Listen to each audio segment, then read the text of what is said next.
Welcome back to my YouTube channel. ಈ ಒಂದು ವಿಡಿಯೋದಲ್ಲಿ ಫಸ್ಟ್ ಸೆಮಿಸ್ಟರ್ ಬಿ ಕಾಮ್ ಅಲ್ಲಿ ಯಾರೆಲ್ಲ ಇದ್ದೀರಾ ಅವರಿಗೆ ಫಸ್ಟ್ ಯೂನಿಟ್ ಅಲ್ಲಿ ಅಕೌಂಟಿಂಗ್ ಈಕ್ವೇಶನ್ಸ್ ಮೇಲೆ ಸೆಕ್ಷನ್ ಬಿ ಮತ್ತೆ ಸೆಕ್ಷನ್ ಸಿಗೆ ಒಂದು ಕ್ವೆಶನ್ಸ್ ಕಂಪಲ್ಸರಿ ಬಂದೇ ಬರುತ್ತೆ.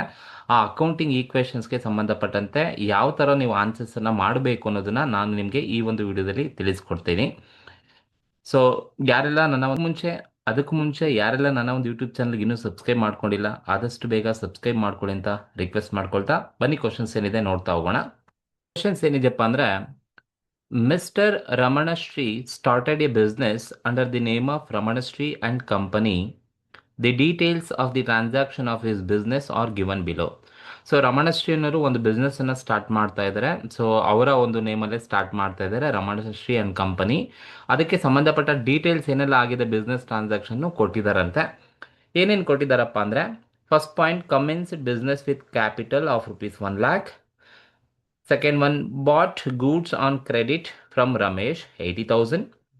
ಥರ್ಡ್ ಒನ್ ಬಂದು bought furniture for cash 10,000 and sold goods for cash 40,000. Paid Ramesh on account 40,000. Paid shop rent 10,000. Paid salary 5,000.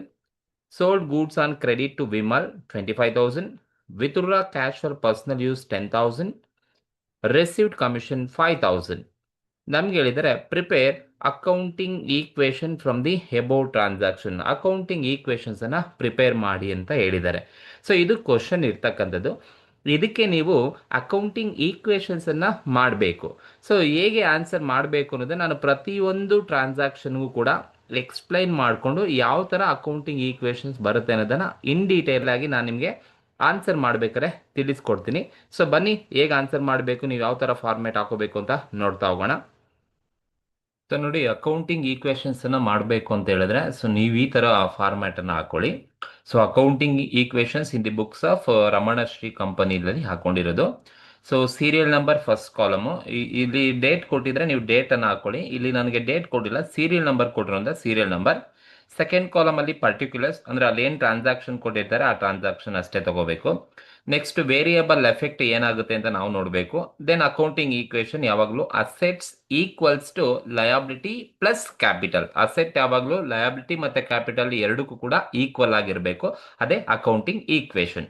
ಈಗ ಒನ್ ಬೈ ಒನ್ ನೋಡ್ತಾ ಹೋಗೋಣ ಬನ್ನಿ. ಈಗ ಮೊದಲನೇದು ಸೀರಿಯಲ್ ನಂಬರ್ 1 ಏನಿದೆಯಪ್ಪ ಅಂತ ಹೇಳಿದ್ರೆ, ಮೊದಲನೇದು ಸೀರಿಯಲ್ ನಂಬರ್ 1 ಹೇಳುತ್ತೆ, ಫಸ್ಟ್ ಒನ್ ಸೀರಿಯಲ್ ನಂಬರ್ ಅಲ್ಲಿ ಏನ್ ಹೇಳ್ತಾ ಇದ್ದಾರೆ, commenced business with capital of ₹1 lakh. Ramanashree ಅವರು ಬಿಸ್ನೆಸ್ ಅನ್ನ ಸ್ಟಾರ್ಟ್ ಮಾಡ್ತಾ ಇದ್ದಾರೆ, ₹1 lakh ಅನ್ನ ತಗೊಂಡ್ಬಂದು ಸ್ಟಾರ್ಟ್ ಮಾಡ್ತಾ ಇದ್ದಾರೆ. ನೋಡಿ, ₹1 lakh ಅನ್ನ ಇನ್ವೆಸ್ಟ್ ಮಾಡಿ ಸ್ಟಾರ್ಟ್ ಮಾಡ್ತಾ ಇದ್ದಾರೆ ಅಂತ ಹೇಳಿದ್ರೆ ಬಿಸ್ನೆಸ್ಗೆ ಏನ್ ಬರ್ತಾ ಇದೆ, ₹1 lakh ಕ್ಯಾಶ್ ಬರ್ತಾ ಇದೆ. ಯಾಕಂದ್ರೆ ನಾನು 1 ಲಕ್ಷನ ಬಿಸ್ನೆಸ್ಗೆ ಇನ್ವೆಸ್ಟ್ ಮಾಡಿ ಸ್ಟಾರ್ಟ್ ಮಾಡ್ತಾ ಇರೋದು, ಹಾಗಾಗಿ ಬಿಸ್ನೆಸ್ಗೆ ಕ್ಯಾಶ್ ಬರ್ತಾ ಇದೆ. ಸೊ ಕ್ಯಾಶ್ ಬಿಸ್ನೆಸ್ಗೆ ಬಂದ್ರೆ ಕ್ಯಾಶ್ ಏನಾಗುತ್ತಪ್ಪ ಅಂದ್ರೆ ಇನ್ಕ್ರೀಸ್ ಆಗುತ್ತೆ. So so increase in cash, cash increase ಆಗುತ್ತೆ. ಕ್ಯಾಶ್ ಏನಪ್ಪಾ ಅಂತ ಹೇಳಿದ್ರೆ ಇಟ್ಸ್ ಅನ್ ಅಸೆಟ್ ಅಲ್ವಾ.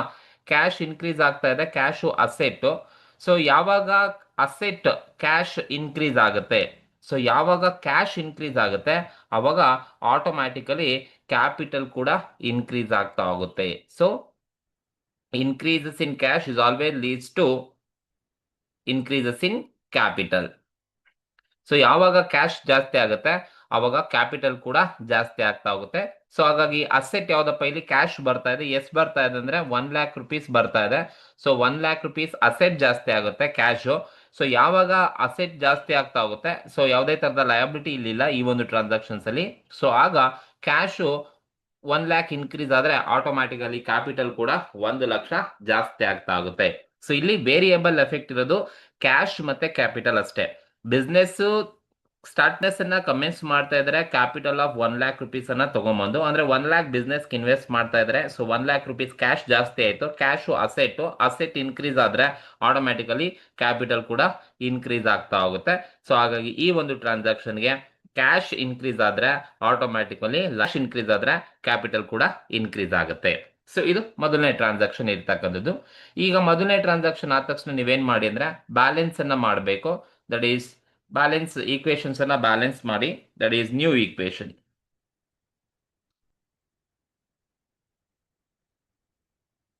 ನ್ಯೂ ಈಕ್ವೇಶನ್ಸ್ ಅನ್ನ ಮಾಡಿದ್ರೆ ಸೊ ನೋಡಿ, ಅಸೆಟ್ಸ್ ₹1 lakh ಇದೆ, assets equals to liability 0 plus capital 1 lakh. 0 plus 1 lakh ಮಾಡಿದ್ರೆ ನ್ಯೂ ಇಕ್ವೇಶನ್ ಕೂಡ 1 lakh ಆಯ್ತು.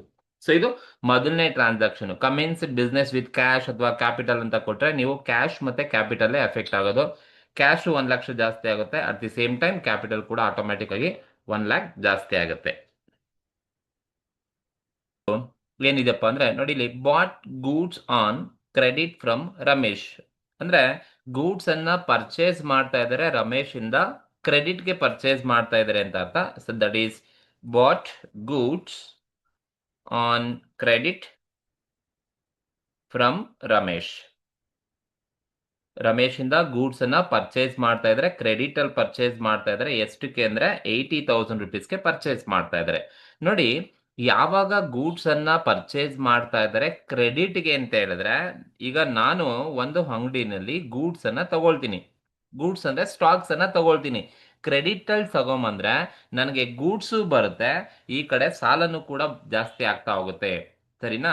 ಸೊ ಹಾಗಾಗಿ when goods purchased on credit, credit ಅಲ್ಲಿ ಪರ್ಚೇಸ್ ಮಾಡ್ತಾ ಇದ್ದಾರೆ, ರಮೇಶ್ ಇಂದ ಪರ್ಚೇಸ್ ಮಾಡ್ತಾ ಇದ್ದಾರೆ ಅಂದ್ರೆ ನನಗೆ ಗೂಡ್ಸ್ ಬರುತ್ತೆ, ಬಟ್ ನನ್ನಿಂದ ಕ್ಯಾಶ್ ಹೋಗುತ್ತಾ? ಹೋಗೋದಿಲ್ಲ. ಕ್ಯಾಶ್ ಹೊರಗಡೆ ಹೋಗೋದಿಲ್ಲ. ಏನಕ್ಕೆ ಅಂದ್ರೆ ನಾನು ಕ್ರೆಡಿಟ್ ಬೇಸ್ ಮೇಲೆ ಸಾಲದ ರೂಪದಲ್ಲಿ ಗೂಡ್ಸ್ ಅನ್ನ ತಗೊಂಡ್ಬರ್ತಾ ಇರೋದು. ಹಾಗಾಗಿ when goods purchased on credit, credit base ಮೇಲೆ ಗೂಡ್ಸ್ ಅನ್ನ ಪರ್ಚೇಸ್ ಮಾಡಿದ್ದಾರೆ ಅಂತ ಹೇಳಿದ್ರೆ, ಸೊ ಬಿಸ್ನೆಸ್ಗೆ ಗೂಡ್ಸ್ ಬರುತ್ತೆ. ಹಾಗಾಗಿ goods in the sense stock ಅಂತ ಕರಿತೀವಿ. So increase in stock increase ಆಗ್ತಾ ಹೋಗುತ್ತೆ. ಸ್ಟಾಕ್ ಏನು? ಅಸೆಟ್. ಅಸೆಟ್ ಇನ್ಕ್ರೀಸ್ ಆಗುತ್ತೆ ಅಂದ್ರೆ ನಾನು 80,000 ಪರ್ಚೇಸ್ ಮಾಡ್ತಾ ಇದ್ದೀನಿ, ಹಾಗಾಗಿ 80,000 ಅಸೆಟ್ ಜಾಸ್ತಿ ಆಗ್ತಾ ಇದೆ. ಸೊ ಯಾವಾಗ ಸ್ಟಾಕ್ ಇನ್ಕ್ರೀಸ್ ಆಗುತ್ತೆ, ಇದರಿಂದ ನಾನು ಈ ಒಂದು ಸ್ಟಾಕ್ ಅನ್ನ ನಾನು ಪರ್ಚೇಸ್ ಮಾಡೋದು ಕ್ರೆಡಿಟ್ ಬೇಸ್ ಮೇಲೆ. ಕ್ರೆಡಿಟ್ ಬೇಸ್ ಮೇಲೆ ನೀನು ಪರ್ಚೇಸ್ ಮಾಡಿದ್ಯಾ ಅಂತ ಹೇಳಿದ್ರೆ, ಸೊ ನಿನಗೆ ಲಯಬಿಲಿಟಿನೂ ಕೂಡ ಜಾಸ್ತಿ ಆಗ್ತಾ ಹೋಗುತ್ತೆ. ಸೊ ಹಾಗಾಗಿ when goods purchased on credit, credit base ಮೇಲೆ ನೀವು ಯಾವುದೇ ಗೂಡ್ಸ್ ಅನ್ನ ಪರ್ಚೇಸ್ ಮಾಡಿದ್ರೆ ಸ್ಟಾಕ್ ಇನ್ಕ್ರೀಸ್ ಆಗುತ್ತೆ, but stock in the sense asset increase ಆಗ್ತಾ ಹೋಗುತ್ತೆ. But at the same time credit base ಮೇಲೆ ಪರ್ಚೇಸ್ ಮಾಡಿದ್ರಿಂದ so increases in liability. So ಲಯಬಿಲಿಟಿನೂ ಕೂಡ ಇನ್ಕ್ರೀಸ್ ಆಗ್ತಾ ಹೋಗುತ್ತೆ, ಅಂದ್ರೆ ಕ್ರೆಡಿಟರ್ಸ್ ಕೂಡ ಜಾಸ್ತಿ ಆಗ್ತಾರೆ. ಸೊ ಕ್ರೆಡಿಟರ್ಸ್ ಕೂಡ ಜಾಸ್ತಿ ಆಗ್ತಾರೆ. ಕ್ರೆಡಿಟ್ ಬೇಸ್ ಮೇಲೆ ಪರ್ಚೇಸ್ ಮಾಡ್ತಾ ಇದ್ದೀನಿ ಅಂದ್ರೆ ರಮೇಶ್ ಇಂದ ಕ್ರೆಡಿಟ್ ಅಲ್ಲಿ ತಗೊಂಡ್ಬರ್ತಾ ಇದ್ದೀನಿ, ನಾಳೆ ಅವನಿಗೆ 80,000 ಕೊಡಬೇಕಾಗುತ್ತೆ. ಸರಿನಾ? ಹಾಗಾಗಿ ಯಾವಾಗ ಗೂಡ್ಸ್ ಅನ್ನ ಕ್ರೆಡಿಟ್ ಬೇಸ್ ಮೇಲೆ ಪರ್ಚೇಸ್ ಮಾಡಿದ್ರೆ ಅಸೆಟ್ ಜಾಸ್ತಿ ಆಗುತ್ತೆ, at the same time creditors ಜಾಸ್ತಿ ಆಗುತ್ತೆ. Creditors in the sense liability ಅಂತ ಅರ್ಥ. ಸೊ ಹಾಗಾಗಿ 80,000 ಲಯಬಿಲಿಟಿನೂ ಕೂಡ ಜಾಸ್ತಿ ಆಗುತ್ತೆ. ಯಾವುದೇ ತರಹದ ಕ್ಯಾಪಿಟಲ್ ಮೇಲೆ ಈ ಒಂದು ಟ್ರಾನ್ಸಾಕ್ಷನ್ ಇಂಪ್ಯಾಕ್ಟ್ ಮಾಡೋದಿಲ್ಲ, ಯಾಕಂದ್ರೆ ಗೂಡ್ಸ್ ಪರ್ಚೇಸ್ ಮಾಡ್ತಾ ಇದ್ರೆ ಗೂಡ್ಸ್ ಬಿಸ್ನೆಸ್ಗೆ ಬರುತ್ತೆ. ಜಾಸ್ತಿ ಆಯ್ತು ಬಿಸ್ನೆಸ್ ಅಲ್ಲಿ ಗೂಡ್ಸ್ ಸ್ಟಾಕ್ ಜಾಸ್ತಿ ಆಯ್ತು, ಬಟ್ ಅದೇ ಟೈಮು ನನ್ನ ಹತ್ರ ಲಯಬಿಲಿಟಿನೂ ಕೂಡ 80,000 ಜಾಸ್ತಿ ಆಗ್ಬಿಡುತ್ತೆ, ಯಾಕಂದ್ರೆ ಕ್ರೆಡಿಟ್ ಅಲ್ಲಿ ಪರ್ಚೇಸ್ ಮಾಡಿರೋದ್ರಿಂದ. ಸೊ ಇದು ಯಾವುದೇ ಗೂಡ್ಸ್ ಅನ್ನ ಪರ್ಚೇಸ್ ಮಾಡಲಿ ಕ್ರೆಡಿಟ್ಗೆ ಅಂತ ಹೇಳಿದಾರ, ಅಸೆಟ್ ಜಾಸ್ತಿ ಆಗುತ್ತೆ, ಈ ಕಡೆ ಲಯಬಿಲಿಟಿನೂ ಕೂಡ ಜಾಸ್ತಿ ಆಗುತ್ತೆ. ಸಿಂಪಲ್. ಈಗ ನೀವು ನ್ಯೂ ಈಕ್ವೇಶನ್ಸ್ ಅನ್ನ ಮಾಡಿ ಆ ಟ್ರಾನ್ಸಾಕ್ಷನ್ಸ್ ಆದ್ಮೇಲೆ, ದಟ್ ಈಸ್ ನ್ಯೂ ಈಕ್ವೇಶನ್ಸ್ ಅನ್ನ ಮಾಡ್ತೀರಾ ಅಂದ್ರೆ, ಈಗ 1 lakh ಹಳೆ ಈಕ್ವೇಶನ್ಸ್ ಇದೆ, ಪ್ಲಸ್ 80, 1 lakh ಪ್ಲಸ್ 80, 1,80,000. ಸೊ ಇದು ಅಸೆಟ್ 1,80,000 ಇದೆ ಟೋಟಲ್. ಸೊ ಲಯಬಿಲಿಟಿ ಬಂದು 80,000 ಮಾತ್ರ ಇದೆ, ಲಯಬಿಲಿಟಿ 80,000 ಇದೆ, ಕ್ಯಾಪಿಟಲ್ 1 lakh ಇದೆ. ಸೊ ಲಯಬಿಲಿಟಿ ಪ್ಲಸ್ ಕ್ಯಾಪಿಟಲ್ ಎರಡು ಟೋಟಲ್ ಮಾಡ್ಕೊಂಡ್ರೆ 1,80,000 ಆಟೋಮೆಟಿಕ್ ಆಗಿ ಬರುತ್ತೆ. ಸೊ ಇದು ಎರಡನೇ ಟ್ರಾನ್ಸಾಕ್ಷನ್ಸ್ ಇರ್ತಕ್ಕಂಥದ್ದು. ಅಂಡ್ ಥರ್ಡ್ ಒನ್ ಟ್ರಾನ್ಸಾಕ್ಷನ್ಸ್ ಏನಿದೆಯಪ್ಪ ಅಂತ ಹೇಳಿದ್ರೆ, ದಟ್ ಈಸ್ ಥರ್ಡ್ ಟ್ರಾನ್ಸಾಕ್ಷನ್ಸ್ ಏನಿದೆ ನೋಡಿ, ಇಲ್ಲಿ ಬಾಟ್ ಫರ್ನಿಚರ್ ಫಾರ್ ಕ್ಯಾಶ್. ನೋಡಿ, ಇಲ್ಲಿ ಫರ್ನಿಚರ್ ನ ಪರ್ಚೇಸ್ ಮಾಡ್ತಾ ಇದ್ದಾರೆ, ಕ್ಯಾಶ್ಗೆ ಪರ್ಚೇಸ್ ಮಾಡ್ತಾ ಇದ್ದಾರೆ. Bought in the sense purchase ಮಾಡ್ತಾ ಇದೀವಿ ಅಂತ ಅರ್ಥ. So bought furniture for cash. ಕ್ಯಾಶ್ಗೆ ಫರ್ನಿಚರ್ ನ ಪರ್ಚೇಸ್ ಮಾಡ್ತಾ ಇದೀವಿ, ಎಷ್ಟಕ್ಕೆ ಅಂದ್ರೆ ಫಾರ್ ₹10,000ಗೆ ನಾನು ಫರ್ನಿಚರ್ ನ ಪರ್ಚೇಸ್ ಮಾಡ್ತಾ ಇದೀನಿ. ಸೊ ಇಯರ್ ಪರ್ಚೇಸ್ ಮಾಡ್ತಾ ಇದ್ದೀರಾ ಅಂತ ಹೇಳಿದ್ರೆ ಬಿಸ್ನೆಸ್ಗೆ ಏನ್ ಬರ್ತಾ ಇದೆ? ಸೊ ಇಲ್ಲಿ ಬಿಸ್ನೆಸ್ಗೆ ಪರ್ಚೇಸ್ ಮಾಡ್ತಾ ಇದೀವಿ, ಫರ್ನಿಚರ್ ಬರ್ತಾ ಇದೆ, ಬಟ್ ಪರ್ಚೇಸ್ ಮಾಡ್ತಾ ಇರೋದು ಕ್ಯಾಶ್ ಅಲ್ಲಿ ಅಲ್ವಾ? ಸೊ ಕ್ಯಾಶ್ ಅಲ್ಲಿ ಪರ್ಚೇಸ್ ಮಾಡ್ತಾ ಇದ್ದೀರಾ ಅಂದ್ರೆ ಒಂದು ಬಿಸ್ನೆಸ್ಗೆ ಫರ್ನಿಚರ್ ಬರುತ್ತೆ, at the same time business ಇಂದ ಹೊರಗಡೆ ಕ್ಯಾಶ್ ಹೋಗ್ತಾ ಇರುತ್ತೆ. ಸೊ ಎರಡು ಅಸೆಟ್ ಟ್ರಾನ್ಸಾಕ್ಷನ್ಸ್ ಇನ್ವಾಲ್ವ್ ಆಗಿರೋದು ಈ ಒಂದು ಟ್ರಾನ್ಸಾಕ್ಷನ್ ಅಲ್ಲಿ. ನೋಡಿ, furniture asset, cash asset.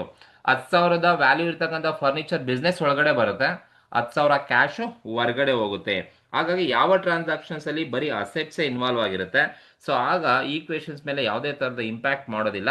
But ನೀವು ಯಾವ ಥರ ಈಕ್ವೇಷನ್ಸ್ ಅನ್ನ ತೋರಿಸ್ಬೇಕು ಅಂತ ಹೇಳಿದ್ರೆ, ಸೊ ಫರ್ನಿಚರ್ನ ಪರ್ಚೇಸ್ ಮಾಡ್ತಾ ಇದ್ದಾರೆ. ಸೊ ಫರ್ನಿಚರ್ನ ಪರ್ಚೇಸ್ ಮಾಡ್ತಾ ಇದ್ದಾರೆ ಅಂದ್ರೆ ಸೊ ಬಿಸ್ನೆಸ್ಗೆ ಫರ್ನಿಚರ್ ಬರ್ತಾ ಇದೆ.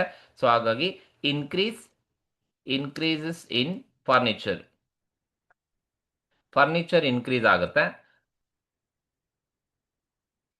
Increases in furniture, furniture is a asset, furniture asset ಆಗಿರುತ್ತೆ.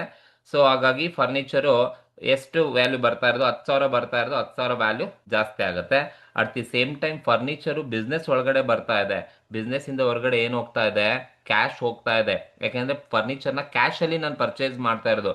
ಕ್ಯಾಶ್ ಅಲ್ಲಿ ಪರ್ಚೇಸ್ ಮಾಡ್ತಾ ಇದ್ದೀನಿ ಅಂದ್ರೆ 10,000 ಫರ್ನಿಚರ್ ಬಿಸ್ನೆಸ್ಗೆ ಬರುತ್ತೆ, ಬಟ್ 10,000 ಕ್ಯಾಶು ಬಿಸ್ನೆಸ್ ಇಂದ ಹೊರಗಡೆ ಹೋಗುತ್ತೆ.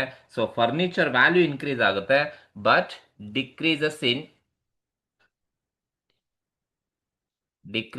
ಇನ್ ಕ್ಯಾಶ್, ಕ್ಯಾಶ್ ಡಿಕ್ರೀಸ್ ಆಗ್ತಾ ಹೋಗುತ್ತೆ. So cash is also asset ಆಗಿರೋದ್ರಿಂದ ಫರ್ನಿಚರ್ 10,000 ಬರುತ್ತೆ, ಪಾಸಿಟಿವ್ ಆಗುತ್ತೆ, ಇನ್ಕ್ರೀಸ್ ಆಯಿತು. ಬಟ್ ಅದರಿಂದ ಕ್ಯಾಶು ಹೊರಗಡೆ ಹೋಗ್ತಾ ಇರೋದ್ರಿಂದ ಸೊ -10,000. ಸೊ -10,000, ಯಾಕಂದ್ರೆ ಕ್ಯಾಶು ಡಿಕ್ರೀಸ್ ಆಗ್ತಾ ಇದೆ ಅಂತ ಅರ್ಥ. ಸೊ ಹಾಗಾಗಿ ಸೊ ಈ ಒಂದು ಟ್ರಾನ್ಸಾಕ್ಷನ್ಸ್ ಅಲ್ಲಿ ಎರಡು ಅಸೆಟ್ಸ್ ಇನ್ವಾಲ್ವ್ ಆಗಿರೋದ್ರಿಂದ ಸೊ ಲಯಬಿಲಿಟಿನಲ್ಲೂ ಯಾವುದೇ ಇಂಪ್ಯಾಕ್ಟ್ ಆಗಿಲ್ಲ, ಕ್ಯಾಪಿಟಲ್ ಮೇಲೂ ಯಾವುದೇ ಇಂಪ್ಯಾಕ್ಟ್ ಆಗಿಲ್ಲ. ಯಾಕೆಂದ್ರೆ ಫರ್ನಿಚರ್ ಮತ್ತೆ ಕ್ಯಾಶ್ ಎರಡೂ ಇರೋದ್ರಿಂದ ಫರ್ನಿಚರ್ ಬಿಸ್ನೆಸ್ಗೆ ಬಂತು, ಫರ್ನಿಚರ್ ವ್ಯಾಲ್ಯೂ ಜಾಸ್ತಿ ಆಗುತ್ತೆ, ಬಟ್ ಕ್ಯಾಶು ಹೊರಗಡೆ ಹೋಗ್ತಾ ಇದೆ, ಕ್ಯಾಶ್ ವ್ಯಾಲ್ಯೂ ಕಡಿಮೆ ಆಗ್ತಾ ಹೋಗುತ್ತೆ. ಸೊ ಎರಡು ಅಸೆಟ್ ಇನ್ವಾಲ್ವ್ ಆಗಿದ್ರೆ ಒಂದು ಅಸೆಟ್ ಇನ್ಕ್ರೀಸ್ ಆಗಿದೆ, ಇನ್ನೊಂದು ಅಸೆಟ್ ಡಿಕ್ರೀಸ್ ಆಗಿದೆ. ಸೊ ಈಗ ಅಡ್ಜಸ್ಟ್ ಮಾಡಿದಾಗ ನಾವು ಹೊಸ ಈಕ್ವೇಶನ್ಸ್ ಅನ್ನ ತಗೊಂಡ್ರೆ that is new equation.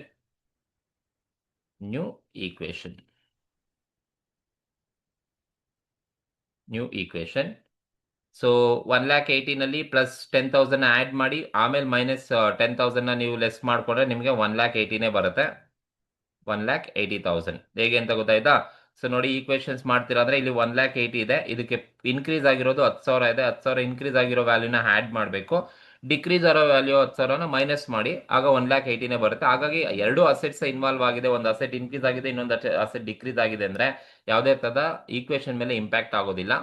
Then liability 80,000 ಹಾಗೆ ಇದೆ, ಕ್ಯಾಪಿಟಲ್ 1,00,000 rupees ಹಾಗೆ ಇದೆ. ಸೊ 1,80,000, 1,80,000. ದೆನ್ ನಾಲ್ಕನೇದು ಟ್ರಾನ್ಸಾಕ್ಷನ್ಸ್ ಏನಿದೆಯಪ್ಪ ಅಂತ ಹೇಳಿದ್ರೆ,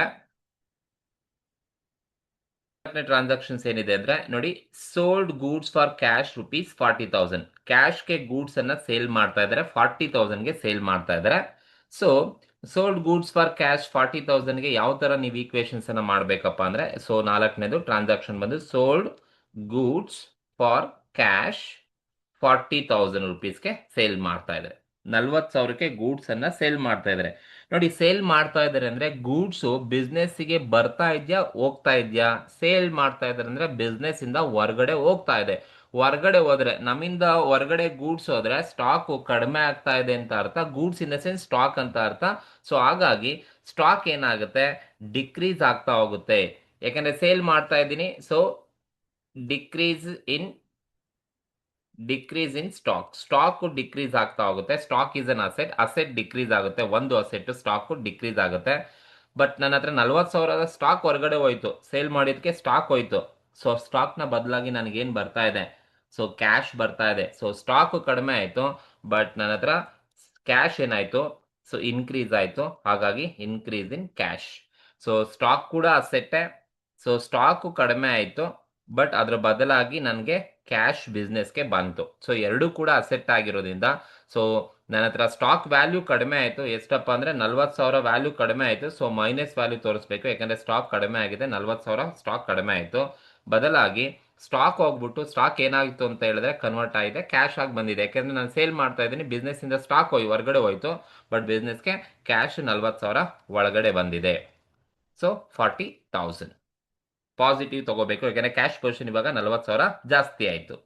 ಸೊ ಯಾವುದೇ ಥರದ ಲಯಬಿಲಿಟಿ ಆಗಲಿ ಕ್ಯಾಪಿಟಲ್ ಮೇಲೆ ಇಂಪ್ಯಾಕ್ಟ್ ಆಗೋದಿಲ್ಲ, ಯಾಕಂದರೆ ಸೋಲ್ಡ್ ಗೂಡ್ಸ್ ಫಾರ್ ಕ್ಯಾಶ್ ಅಂತ ಹೇಳಿದ್ರೆ ಕ್ಯಾಶ್ ಬಿಸ್ನೆಸ್ಗೆ ಬರ್ತಾ ಇದೆ, ಗೂಡ್ಸ್ ಹೊರಗಡೆ ಹೋಗ್ತಾ ಇದೆ. ಹಾಗಾಗಿ ಸ್ಟಾಕ್ ಕಡಿಮೆ ಆಯಿತು, -40,000. ಸ್ಟಾಕ್ ಇಸ್ ಅನ್ ಅಸೆಟ್, ಹಾಗಾಗಿ ಅಸೆಟ್ ಅಲ್ಲಿ 40,000 ಮೈನಸ್ ತೋರಿಸ್ತೀನಿ, ಯಾಕಂದರೆ ಡಿಕ್ರೀಸ್ ಆಯಿತು. ಬಟ್ ಕ್ಯಾಶ್ ಬರ್ತಾ ಇದೆ, ಸೊ ಇನ್ಕ್ರೀಸ್ ಇನ್ ಕ್ಯಾಶ್ ಅಂತ ತೋರಿಸ್ತೀನಿ. ಹಾಗಾಗಿ ಅಸೆಟ್ ವ್ಯಾಲ್ಯೂ ಇನ್ಕ್ರೀಸ್ ಆಗಿದೆ, 40,000 ತೋರಿಸಿರ್ತಕ್ಕಂಥದ್ದು. ಸೊ ಈಗ ನೀವು ನ್ಯೂ ಈಕ್ವೇಶನ್ಸ್ ಅನ್ನ ಮಾಡಬೇಕಾಗುತ್ತೆ. ಸೊ ನ್ಯೂ ಈಕ್ವೇಶನ್ ಬಂದು ನ್ಯೂ ಈಕ್ವೇಷನ್ಸ್ ಅನ್ನ ಮಾಡಿದ್ರೆ 1,80,000ಗೆ -40 +40 ಆಡ್ ಮಾಡಿದ್ರೆ ನಮಗೆ 1,80,000 ಬರುತ್ತೆ. ಯಾವುದೇ ತರಹದ ಇಂಪ್ಯಾಕ್ಟ್ ಆಗೋದಿಲ್ಲ. ಸೊ ಲಯಬಿಲಿಟಿ 80,000 ಹಾಗೆ ಇರುತ್ತೆ. ಕ್ಯಾಪಿಟಲ್ 1,00,000 ರೂಪೀಸ್ ಹಾಗೆ ಇರುತ್ತೆ. ಕ್ಯಾಪಿಟಲ್ 1,00,000 ರೂಪೀಸ್ ಹಾಗೆ ಇರುತ್ತೆ. Next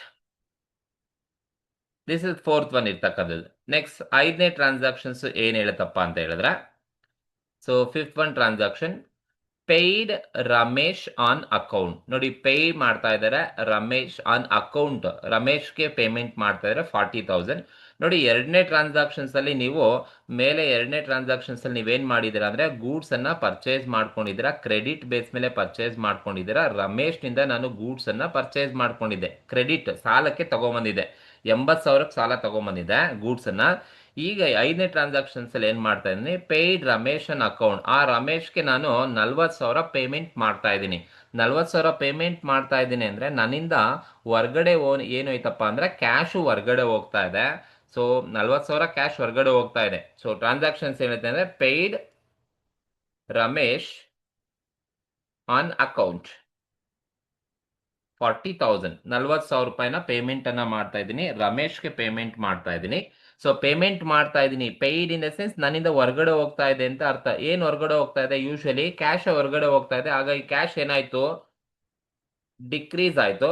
so decrease in cash, cash decrease ಆಯ್ತು. Cash is an asset, asset decrease ಆದ್ರೆ -40,000 ಅಸೆಟ್ ಕಡಿಮೆ ಆಯ್ತು, 40,000 ಕ್ಯಾಶ್ ಹೊರಗಡೆ ಹೋಯ್ತು ಅಂತ ಅರ್ಥ.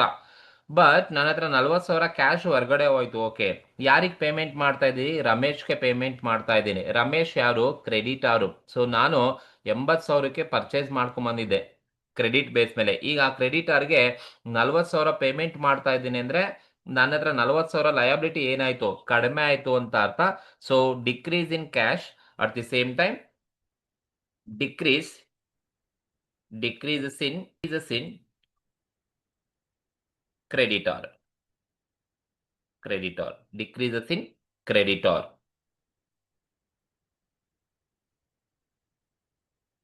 ಕಡಿಮೆ ಆಯ್ತು ಯಾಕಂದ್ರೆ ಪೇಮೆಂಟ್ ಮಾಡ್ತಾ ಇದ್ದೀನಿ, ಕ್ಯಾಶ್ ಹೊರಗಡೆ ಹೋಗ್ತಾ ಇದೆ, ಹಾಗಾಗಿ -40,000.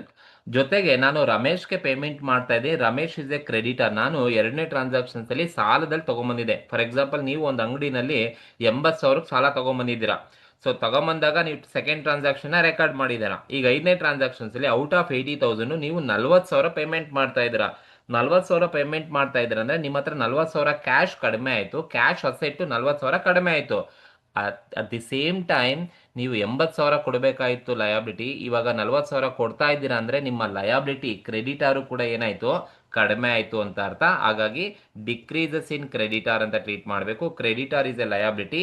ಸೊ 40,000 ಲಯಬಿಲಿಟಿನೂ ಕೂಡ ನನಗೆ ಕಡಿಮೆ ಆಯ್ತು, ಯಾಕೆಂದ್ರೆ ನಾನು ಕ್ರೆಡಿಟ್ ನ ಸೆಟಲ್ ಮಾಡ್ತಾ ಇದ್ದೀನಿ, ಪೇಮೆಂಟ್ ಮಾಡ್ತಾ ಇದ್ದೀನಿ. ಹಾಗೆ ನನ್ನ ಹತ್ರ ಕ್ಯಾಶು ಕಡಿಮೆ ಆಯ್ತು, ಅಟ್ ದಿ ಸೇಮ್ ಟೈಮ್ ನನ್ನ ಹತ್ರ ಲಯಬಿಲಿಟಿನೂ ಕೂಡ ಕಡಿಮೆ ಆಯ್ತು ಅಂತ ಅರ್ಥ. ಸೊ ಈಗ ಹೊಸದಾಗಿ ಈಕ್ವೇಶನ್ಸ್ ಅನ್ನ ಮಾಡಿ. ಹೊಸದಾಗಿ ಈಕ್ವೇಶನ್ಸ್ ಅನ್ನ ಮಾಡಿದ್ರೆ ಎಷ್ಟು ಬರುತ್ತಪ್ಪ ಅಂತ ಹೇಳಿದ್ರೆ, ನ್ಯೂ ಈಕ್ವೇಶನ್ 1,80,000 ನಲ್ಲಿ -40 ಮಾಡಿದ್ರೆ 1,40,000. 80 ನಲ್ಲಿ -40 ಹೋದ್ರೆ ಲಯಬಿಲಿಟಿ ಬಂದು 40,000 ಬರುತ್ತೆ. ಸೊ ಕ್ಯಾಪಿಟಲ್ ಬಂದು 1,00,000 ರೂಪೀಸ್ ಬರುತ್ತೆ. ನಿಮ್ ಈಕ್ವೇಶನ್ ಯಾವಾಗಲೂ ನೋಡಿ ಕರೆಕ್ಟ್ ಆಗಿ ಬರಬೇಕು. 1,40,000 ಅಸೆಟ್ಸ್ ಇದ್ರೆ ಲಯಬಿಲಿಟಿ ಪ್ಲಸ್ ಕ್ಯಾಪಿಟಲ್ ಎರಡು ಟೋಟಲ್ ಮಾಡಿದ್ರೆ 1,40,000 ಬರ್ತಾ ಇದೆ. ಸೊ ಇದು 5ನೇ equation. Then six one transactions ಏನಿದೆಯಪ್ಪ ಅಂದ್ರೆ paid shop rent 10,000. Shop rent ಅನ್ನ ಪೇಮೆಂಟ್ ಮಾಡ್ತಾ ಇದೀವಿ, 10,000 ರೂಪೀಸ್ ಇದೆಯಂತೆ. So just paid shop rent 10,000 rupees. So ನೋಡಿ, ಪೇಮೆಂಟ್ ಮಾಡ್ತಾ ಇದೀವಿ ಅಂತ ಹೇಳಿದ್ರೆ, ನಾನು ಆಗ್ಲೇ ಹೇಳಿದೆ ಪೇಮೆಂಟ್ ಇದೀವಿ ಅಂತ ಹೇಳಿದ್ರೆ ನಮ್ಮಿಂದ ಕ್ಯಾಶ್ ಹೊರಗಡೆ ಹೋಗುತ್ತೆ. ಸೊ ಹಾಗಾಗಿ ಡಿಕ್ರೀಸ್, ನೀವು ಯಾವುದೇ ಪೇಮೆಂಟ್ ಮಾಡಿ ನಿಮ್ಮಿಂದ ಕ್ಯಾಶ್ ಹೊರಗಡೆ ಹೋಗ್ತಾ ಇರುತ್ತೆ. ಸೊ ಹಾಗಾಗಿ ನಾವು ಅದನ್ನ ಡಿಕ್ರೀಸ್ ಅಂತ ತಗೋಬೇಕು. ಡಿಕ್ರೀಸಸ್ ಇನ್ ಕ್ಯಾಶ್, ಕ್ಯಾಶ್ ಡಿಕ್ರೀಸ್ ಆಯ್ತು. ಕ್ಯಾಶ್ ಡಿಕ್ರೀಸ್ ಆಯ್ತು ಅಂದ್ರೆ asset, cash is an asset, asset decrease ಆಯ್ತು, ಹಾಗಾಗಿ -10,000 ಕಡಿಮೆ ಆಯ್ತು. So at the same time ನೀವು ರೆಂಟ್ ಅನ್ನ ಪೇಮೆಂಟ್ ಮಾಡ್ತಾ ಇದ್ದೀರಾ, rent is an expenses. Expenses ಅನ್ನ ಪೇಮೆಂಟ್ ಮಾಡ್ತಾ ಇದ್ದೀರಾ ಅಂತ ಹೇಳಿದ್ರೆ, ಸೊ ನಿಮ್ಮ ಹತ್ರ ಎಷ್ಟು ಅಮೌಂಟ್ ಕ್ಯಾಪಿಟಲ್ ಇರುತ್ತೆ, ಯಾವುದೇ ಎಕ್ಸ್ಪೆನ್ಸಸ್ ಅನ್ನ ಪೇಮೆಂಟ್ ಮಾಡಿ. ಎಕ್ಸ್ಪೆನ್ಸಸ್ ಅನ್ನ ಪೇಮೆಂಟ್ ಮಾಡಿದ್ರೆ ನಿಮ್ಮ ಹತ್ರ ಕ್ಯಾಶು ಕಡಿಮೆ ಆಯ್ತು, ಅಟ್ ದಿ ಸೇಮ್ ಟೈಮ್ ನಿಮ್ಮ ಹತ್ರ ಕ್ಯಾಪಿಟಲ್ ಕೂಡ ಏನಾಗುತ್ತಪ್ಪ ಅಂದ್ರೆ ಡಿಕ್ರೀಸ್ ಆಗುತ್ತೆ. Decreases in capital. Capital also decreases. ಯಾವಾಗ ನೀವು ಎಕ್ಸ್ಪೆನ್ಸಸ್ ಅನ್ನ ಪೇಮೆಂಟ್ ಮಾಡ್ತೀರಾ ಕ್ಯಾಶ್ ಅಲ್ಲಿ, ಆಗ ನಿಮ್ಮ ಕ್ಯಾಶ್ ಅಸೆಟ್ ಕಡಿಮೆ ಆಗುತ್ತೆ, ಅಟ್ ದಿ ಸೇಮ್ ಟೈಮ್ ನಿಮ್ಮ ಕ್ಯಾಪಿಟಲ್ ಕೂಡ ಕಡಿಮೆ ಆಗ್ತಾ ಹೋಗುತ್ತೆ. ಸೊ ಹಾಗಾಗಿ 10,000 ನಿಮ್ಮ ಕ್ಯಾಪಿಟಲ್ ಕೂಡ ಡಿಕ್ರೀಸ್ ಆಗುತ್ತೆ. So when you paid any kind of expenses ಅನ್ನ ಪೇಮೆಂಟ್ ಮಾಡಿದ್ರೆ, ಸೊ ನಿಮ್ಮಿಂದ ಕ್ಯಾಶ್ ಅಲ್ಲಿ ಪೇಮೆಂಟ್ ಮಾಡಿದ್ರೆ ನಿಮ್ಮ ಕ್ಯಾಶು ಕಡಿಮೆ ಆಗುತ್ತೆ, ಅಟ್ ದಿ ಸೇಮ್ ಟೈಮ್ ನಿಮ್ಮ ಕ್ಯಾಪಿಟಲ್ ಕೂಡ ಆಟೋಮ್ಯಾಟಿಕ್ ಆಗಿ ಕಡಿಮೆ ಆಗ್ತಾ ಹೋಗುತ್ತೆ. ಸೊ ಇದು 6ನೇ ಟ್ರಾನ್ಸಾಕ್ಷನ್ಸ್ಗೆ ಇರ್ತಕ್ಕಂಥದ್ದು. ಸೊ ಈಗ ನ್ಯೂ ಈಕ್ವೇಶನ್. ಸೊ 1,40,000 ನಲ್ಲಿ -10 ಹೋದ್ರೆ 1,30,000 ಬರುತ್ತೆ. That is 1,30,000.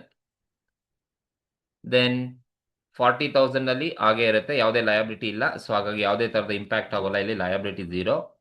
ಸೊ 1,00,000 ಅಲ್ಲಿ 1,00,000 ರುಪೀಸ್ ಅಲ್ಲಿ 10,000 ರುಪೀಸ್ ಕ್ಯಾಪಿಟಲ್ ಹೋದ್ರೆ ಇನ್ನ ಬರತಕ್ಕಂಥದ್ದು ನಮಗೆ 90,000 ಬರುತ್ತೆ. 1,00,000 - 10, 90,000.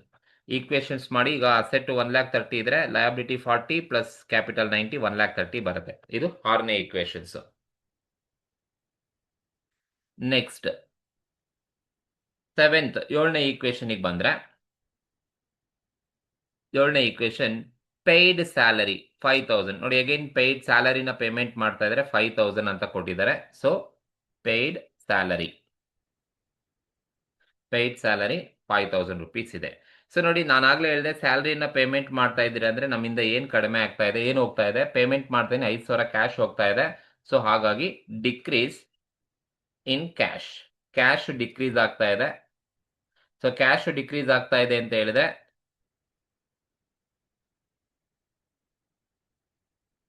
ಕ್ಯಾಶ್ ಡಿಕ್ರೀಸ್ ಆಗ್ತಾ ಇದೆ ಅಂದ್ರೆ ಎಷ್ಟಪ್ಪ? 5,000 ಕ್ಯಾಶ್ ಡಿಕ್ರೀಸ್ ಆಗ್ತಾ ಇದೆ. So at the same time cash decrease ಆಗ್ತಾ ಇದೆ. ಕ್ಯಾಶ್ ಡಿಕ್ರೀಸ್ ಆಗ್ತಾ ಇದೆ ಏನಕ್ಕೆ ಅಂದ್ರೆ ಎಕ್ಸ್ಪೆನ್ಸಸ್ ನ ಪೇಮೆಂಟ್ ಮಾಡ್ಲಿಕ್ಕೆ ಅಂತ ಹೇಳಿದ್ರೆ, ಕ್ಯಾಶ್ ಡಿಕ್ರೀಸ್ ಆದ್ರೆ ನಮ್ಮಿಂದ ಕ್ಯಾಪಿಟಲ್ ಕೂಡ ಏನಾಗುತ್ತಪ್ಪ ಅಂದ್ರೆ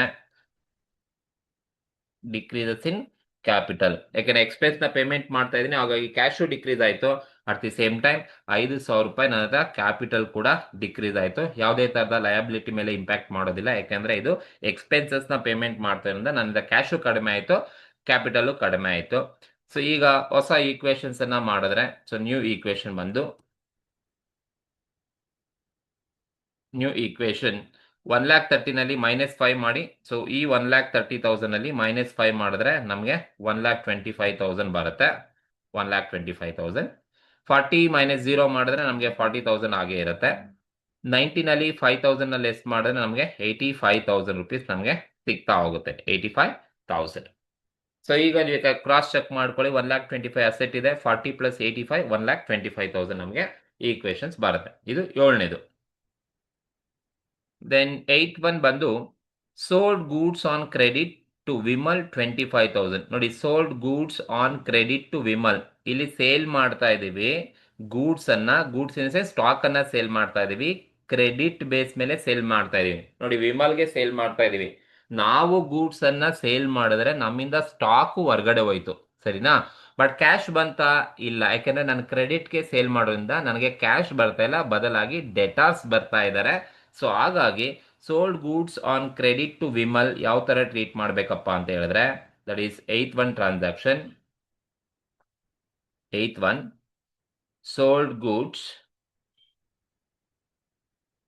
sold goods on credit to Vimal. Sold goods on credit to Vimal.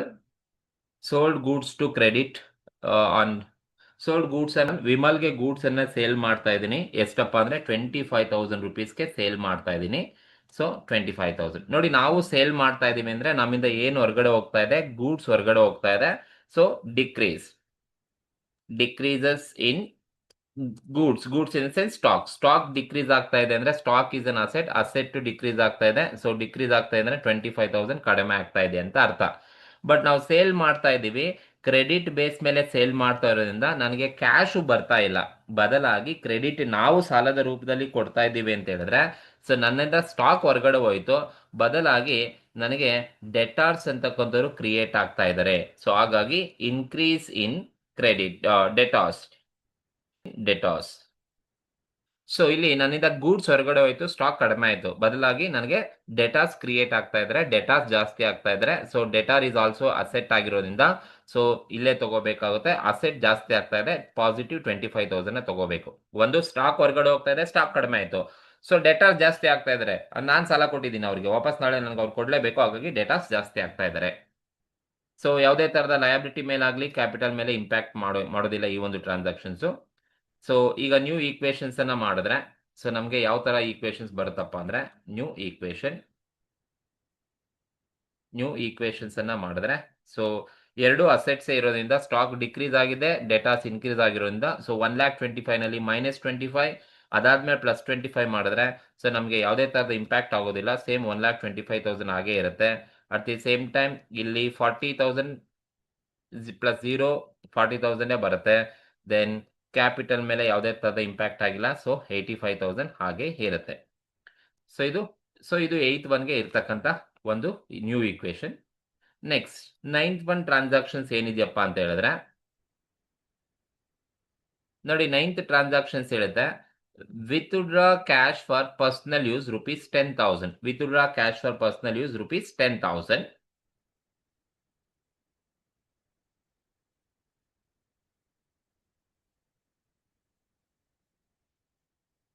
So ನೋಡಿ ಇಲ್ಲಿ withdraw cash for personal use ಅಂತ 9ನೇ ಟ್ರಾನ್ಸಾಕ್ಷನ್ಸ್ ಹೇಳಿದೆ. ವಿತ್ಡ್ರಾ ಮಾಡ್ತಾ ಇದ್ರೆ ಪರ್ಸನಲ್ ಯೂಸ್ಗೆ ವಿತ್ಡ್ರಾ ಮಾಡ್ತಾ ಇರೋದು, ನೋಡಿ ಬಿಸ್ನೆಸ್ ಪರ್ಪಸ್ ಅಲ್ಲ, ಪರ್ಸನಲ್ ಯೂಸ್ಗೆ ವಿತ್ಡ್ರಾ ಮಾಡ್ತಾ ಇದೆ ಅಂದ್ರೆ, ವಿತ್ಡ್ರಾ ಮಾಡ್ಕೊಳ್ತಾ ಇದ್ದಾನೆ ಅಂದ್ರೆ ಬಿಸ್ನೆಸ್ ಇಂದ ಕ್ಯಾಶ್ ಏನಾಯ್ತು ಹೋಗ್ತಾ ಇದೆ, ವಿತ್ಡ್ರಾ ಯೂಸ್ ಮಾಡ್ಕೊಳ್ತಾ ಇದ್ದಾನೆ, ಪರ್ಸನಲ್ ಯೂಸ್ಗೆ ಅಂದ್ರೆ ಕಡಿಮೆ ಆಗುತ್ತೆ ಅಂತ ಅರ್ಥ. ಸೊ ಹಾಗಾಗಿ ಡಿಕ್ರೀಸಸ್ ಇನ್ ಕ್ಯಾಶ್ ಡಿಕ್ರೀಸ್ ಆಯ್ತು. Cash is an asset decrease ಆದ್ರೆ ಸೊ ಅಸೆಟ್ ನ ವ್ಯಾಲ್ಯೂ ಕಡಿಮೆ ಆಯ್ತು, ಸೊ -10,000 ನನ್ನ ಹತ್ರ ಕಡಿಮೆ ಆಯ್ತು, ಯಾಕಂದ್ರೆ ವಿತ್ಡ್ರಾ ಮಾಡ್ಕೊಳ್ತಾ ಇದ್ದಾನೆ, ಕಡಿಮೆ ಆಯ್ತು ಅಂತ ಅರ್ಥ. ಪರ್ಸನಲ್ ಯೂಸ್ಗೆ ವಿತ್ಡ್ರಾ ಮಾಡ್ಕೊಳ್ತಾ ಇರೋದ್ರಿಂದ ಕ್ಯಾಶ್ ಕಡಿಮೆ ಆಯ್ತು. ಅಟ್ ದಿ ಸೇಮ್ ಟೈಮ್ ನಿಮ್ಮಿಂದ ಕ್ಯಾಶ್ ಹೊರಗಡೆ ಹೋಯ್ತು ಅಂದ್ರೆ ನಿಮ್ಮ ಕ್ಯಾಪಿಟಲ್ ಕೂಡ ಏನಾಯ್ತು ಅಂದ್ರೆ ಕಡಿಮೆ ಆಯ್ತು. So decreases in capital, decrease in capital ಕೂಡ ನಿಮ್ಮ ಹತ್ರ ಕಡಿಮೆ ಆಯ್ತು, ಯಾಕಂದ್ರೆ ಪರ್ಸನಲ್ ಯೂಸ್ಗೆ ಯೂಸ್ ಮಾಡ್ತಾ ಇರೋದ್ರಿಂದ ಸೊ 10,000 ಕ್ಯಾಪಿಟಲ್ ಕೂಡ ಏನಾಯ್ತಪ್ಪ ಅಂದ್ರೆ ಕಡಿಮೆ ಆಯ್ತು. ಸೊ ಈಗ ನೀವು ನ್ಯೂ ಈಕ್ವೇಶನ್ಸ್ ಅನ್ನ ಮಾಡಿ. ಸೊ ನ್ಯೂ ಈಕ್ವೇಶನ್ಸ್ ಅನ್ನ ಮಾಡಿದ್ರೆ,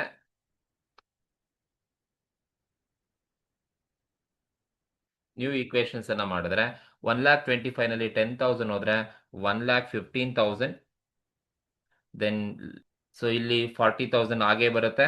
ಸೊ ಇಲ್ಲಿ 85 ನಲ್ಲಿ -10 ಹೋದ್ರೆ 75,000 ಬರುತ್ತೆ. ಇದು 9ನೇದಕ್ಕೆ ಇರ್ತಕ್ಕಂಥ new equation. Then last transaction 10ನೇದು ಯಾವ್ದಪ್ಪ ಅಂದ್ರೆ ರಿಸೀವ್ಡ್ ಕಮಿಷನ್ಸ್ ಕೊಟ್ಟಿದ್ದಾರೆ. ಸೊ ರಿಸೀವ್ಡ್ ಕಮಿಷನ್ ₹5,000 ₹5,000 ಕಮಿಷನ್ಸ್ ಅನ್ನ ರಿಸೀವ್ ಮಾಡ್ಕೊಳ್ತಾ ಇದ್ದೀವಿ ಅಂತ ಹೇಳಿದ್ದಾರೆ. ನೋಡಿ ಕಮಿಷನ್ಸ್ ಅನ್ನ ರಿಸೀವ್ ಮಾಡ್ಕೊಳ್ತಾ ಇದ್ದಾರೆ ಅಂದ್ರೆ commission in the sense cash ಬರ್ತಾ ಇದೆ ಅಂತ ಅರ್ಥ. ಸೊ ಇನ್ಕ್ರೀಸ್ ಇನ್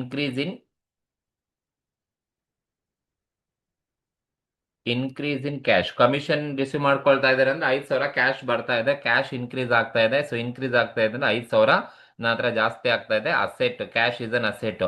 ಯಾವಾಗ ಕ್ಯಾಶ್ ಇನ್ಕ್ರೀಸ್ ಆಗುತ್ತೆ, that leads increase in capital.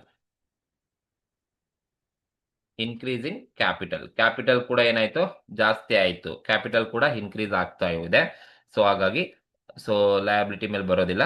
So capital ಕೂಡ 5,000 ಜಾಸ್ತಿ ಆಯ್ತು. ಯಾವಾಗ ಕ್ಯಾಶ್ ಬಿಸ್ನೆಸ್ ಬರುತ್ತೆ ಅವಾಗ ಎಲ್ಲ ಕ್ಯಾಪಿಟಲ್ ಆಟೋಮ್ಯಾಟಿಕ್ ಆಗಿ ಇನ್ಕ್ರೀಸ್ ಆಗುತ್ತೆ ಅಂತ ಅರ್ಥ. ಸೊ ಇದು ಇರ್ತಕ್ಕಂಥದ್ದು. ಈಗ ಈಕ್ವೇಶನ್ಸ್ ಅನ್ನ ಮಾಡಿದ್ರೆ ದಿಸ್ ಲಾಸ್ಟ್ ಟ್ರಾನ್ಸಾಕ್ಷನ್ಸ್ ಆಗಿರೋದ್ರಿಂದ ಫೈನಲ್ ಈಕ್ವೇಶನ್ಸ್ ಏನ್ ಹೇಳ್ತಪ್ಪ ಅಂದ್ರೆ, ಫೈನಲ್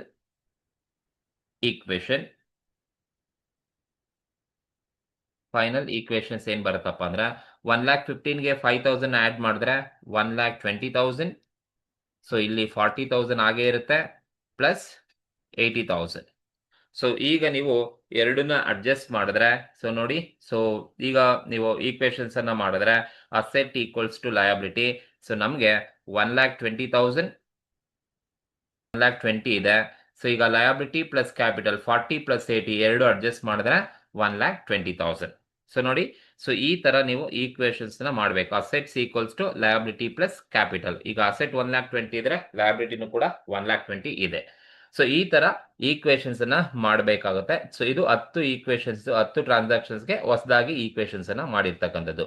ಸೊ ಇದು ಫಸ್ಟ್ ಇಯರ್ ಬಿ ಕಾಮ್ ಅವ್ರಿಗೆ ಸ್ಟೂಡೆಂಟ್ಸ್ಗೆ ಇರ್ತಕ್ಕಂಥದ್ದು. ಸೊ ಈಕ್ವೇಶನ್ಸ್ ಒಂದು 14 ಮಾರ್ಕ್ಸ್ ಕೇಳ್ತಾರೆ, ಸಿಂಪಲ್ ಆಗಿರುತ್ತೆ. ಸೊ ಮತ್ತಷ್ಟು ಕ್ವಶನ್ಸ್ ಗಳನ್ನ ನಾನು ನಿಮಗೆ ಅಪ್ಲೋಡ್ ಮಾಡ್ಕೊಡ್ತೀನಿ. ಸೊ ಹಾಗಾಗಿ ಇನ್ನೂ ನೀವು ಫಸ್ಟ್ ಇಯರ್ಸ್ ಆಗಿರೋದ್ರಿಂದ ನಮ್ಮ ಒಂದು ಯೂಟ್ಯೂಬ್ ಚಾನಲ್ಗೆ ಯಾರನ್ನ ಸಬ್ಸ್ಕ್ರೈಬ್ ಮಾಡ್ಕೊಂಡಿಲ್ಲ, ಆದಷ್ಟು ಸಬ್ಸ್ಕ್ರೈಬ್ ಮಾಡ್ಕೊಳ್ಳಿ. ನಿಮಗೆ ಯಾವ ಟಾಪಿಕ್ ಬೇಕೋ ಆ ಟಾಪಿಕ್ನ ಕಮೆಂಟ್ ಮೂಲಕ ತಿಳಿಸಿ. ಆ ಒಂದು ಟಾಪಿಕ್ಗೆ ಖಂಡಿತವಾಗ್ಲೂ ನಾನು ವಿಡಿಯೋ ಮಾಡಿ ಅಪ್ಲೋಡ್ ಮಾಡೇ ಮಾಡ್ತೀನಿ. Okay, thank you.